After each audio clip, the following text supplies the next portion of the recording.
السلام علیکم، اردو پرائم میں خوش آمدید۔ سینٹرل افریقہ کے ملک انگولا میں لوکاپا لولو مائن میں 170 کیرات کے خالص اور نایاب گلابی ہیرے کی دریافت ہوئی ہے، جس کے بارے میں خیال لگایا جاتا ہے کہ پچھلے 300 سالوں میں پایا جانے والا یہ سب سے بڑا ہیرا ہے اور اس کو لولو روز کا نام دیا گیا ہے۔ لولو پنک ڈائمنڈ ایک 2A کیٹیگری کا ہیرا ہے، جس کا مطلب یہ ہے کہ اس پتھر میں تھوڑی بہت یا بالکل بھی ملاوٹ نہیں ہے، اور یہ لولو ہیرے کی کان سے حاصل کیا جانے والا 5واں بڑا ہیرا ہے۔ آسٹریلیا کی لوکاپا ڈائمنڈ کمپنی اور انگولا کی گورنمنٹ کے درمیان مشترکہ معاہدوں کے نتیجے میں انگولا میں ہیروں کی دریافت کی جا رہی ہے۔ 170 کیرات کا گلابی ہیرا، جس کو لولو روز کا نام دیا گیا ہے اور اس کا وزن 34 گرام ہے۔ گلابی ہیرے نہایت ہی نایاب ہوتے ہیں اور نایاب ہونے کے ساتھ ساتھ ان کی جسامت کچھ ایسی ہوتی ہے کہ ان کو کسی بھی شیپ میں ڈھالنا انتہائی مشکل کام ہوتا ہے۔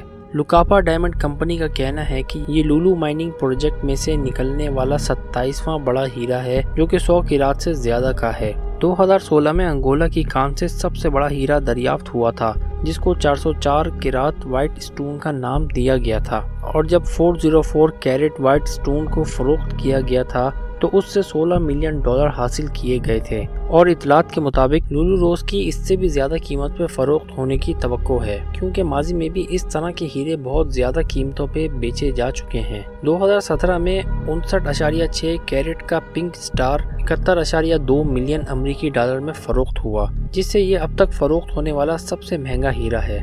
سب سے مشہور گلابی ہیرا دریائے نور ہے، جو ہندوستان میں دریافت ہوا ہے، اور اس کا وزن ایک اندازے کے مطابق 182 کیرات ہے۔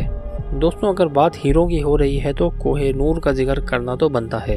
کوہ نور، جو کہ فارسی کا لفظ ہے، اس کا مطلب ہے نور کا پہاڑ، جس کو ہندوستان کے ساؤتھ کے علاقے سے 1100 سے 1300 کے درمیان میں دریافت کیا گیا تھا۔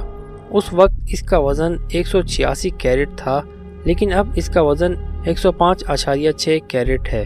دوستوں، کوہ نور کا نام کس نے رکھا تھا؟ سال 1739 میں پرچیا کے ایک جنرل تھے جن کا نام تھا نادر شاہ، جنہوں نے 1739 میں دلی پہ حملہ کیا تھا، جس میں انہوں نے سلطان محمد کو شکست دی تھی، اور جب پہلی بار نادر شاہ نے اس ہیرے کو دیکھا تو ان کے منہ سے نکلا کوہ نور، یعنی نور کا پہاڑ، اور پھر ایسے اس ہیرے کا نام کوہ نور پڑ گیا۔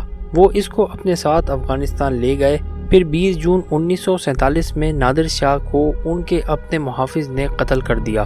جولائی 1947 میں احمد شاہ درانی، جو کہ احمد شاہ ابدالی کے نام سے بھی جانے جاتے ہیں، جنہوں نے آج کے افغانستان کی بنیاد رکھی تھی، ان کو افغانستان کا فاؤنڈنگ فادر بھی کہا جاتا ہے۔ کوہ نور اب ان کے پاس چلا جاتا ہے۔ پھر ان کے بعد کوہ نور جاتا ہے احمد شاہ درانی کے بیٹے تیمور شاہ درانی کے پاس، جو کہ دوسرے بادشاہ بنے سال 1972 سے 1993 تک، اور ان کے بعد کوہ نور ان کے بیٹے زمان شاہ درانی، جو کہ تیسرے بادشاہ بنے 1993 سے 1801 تک، اور یہ احمد شاہ درانی کے پوتے تھے، اور ان کے بعد 1801 سے 1803 تک محمود شاہ درانی کے پاس رہتا ہے۔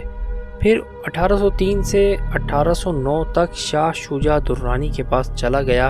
پھر شاہ شجاع درانی کی فیملی امپائر ٹوٹنے کے بعد وہ پناہ لیتے ہیں مہاراجہ رنجیت سنگھ کے پاس لاہور میں، اور بدلے میں کوہ نور چلا جاتا ہے سکھ امپائر کے پاس 1813 میں، اور پھر 1846 میں اینگلو سکھ وار کے اختتام پہ ٹریٹی آف پیس، جس کا نام ٹریٹی آف لاہور ہے، سائن ہوتی ہے، جس کے نتیجے میں کوہ نور ہیرا ایسٹ انڈیا کمپنی کو ہینڈ اوور کر دیا جاتا ہے، اور پھر اس کے بعد کوہ نور پہنچ جاتا ہے برطانیہ۔ پھر 200 سال 1851 میں لندن کے ہائیڈ پارک میں جب کوہ نور کی پبلک کے لیے نمائش کی گئی تو لوگوں نے دیکھ کے بہت ہی مایوسی کا ریئیکشن دیا۔ تو یہ وہ ہیرا ہے جس کے لیے لوگ ایک دوسرے کو مار رہے تھے، تو پبلک کا یہ ریئیکشن دیکھ کے پرنس ایلبرٹ نے کوہ نور کی کٹنگ اور پالشنگ کرنے کا آرڈر دیا، تاکہ کوہ نور کی چمک میں زیادہ اضافہ ہو سکے۔ جیسا کہ آپ کو ویڈیو کے شروع میں بتایا تھا کہ کوہ نور کا وزن 186 کرات تھا، لیکن اب 105.6 کرات رہ گیا ہے۔ وہ اسی وجہ سے پالشنگ اور کٹنگ کے بعد ہوا تھا، اور اس کے بعد اس کو ملکہ برطانیہ کے تاج میں لگوا دیا گیا، اور سب سے پہلے یہ کوئین الیگزینڈرا کے تاج میں لگایا گیا۔ اس کے بعد کوئین میری کے تاج میں لگایا گیا اور 1937 میں یہ آج کی جو کوئین ہے ان کی مدر کے تاج میں لگا دیا گیا۔ اور آج کی تاریخ میں کوہ نور جو کہ کوئین کے کراؤن میں ہے وہ آپ کو ملے گا ٹاور آف لنڈن میں۔ تو دوستوں امید ہے کہ ویڈیو آپ کو انفارمیٹیو لگی ہوگی۔ مزید اسی طرح کی انفارمیٹیو ویڈیوز دیکھنے کے لیے ویڈیو کو لائک اور چینل کو ضرور سبسکرائب کر دیں۔ تب تک کے لیے اللہ حافظ۔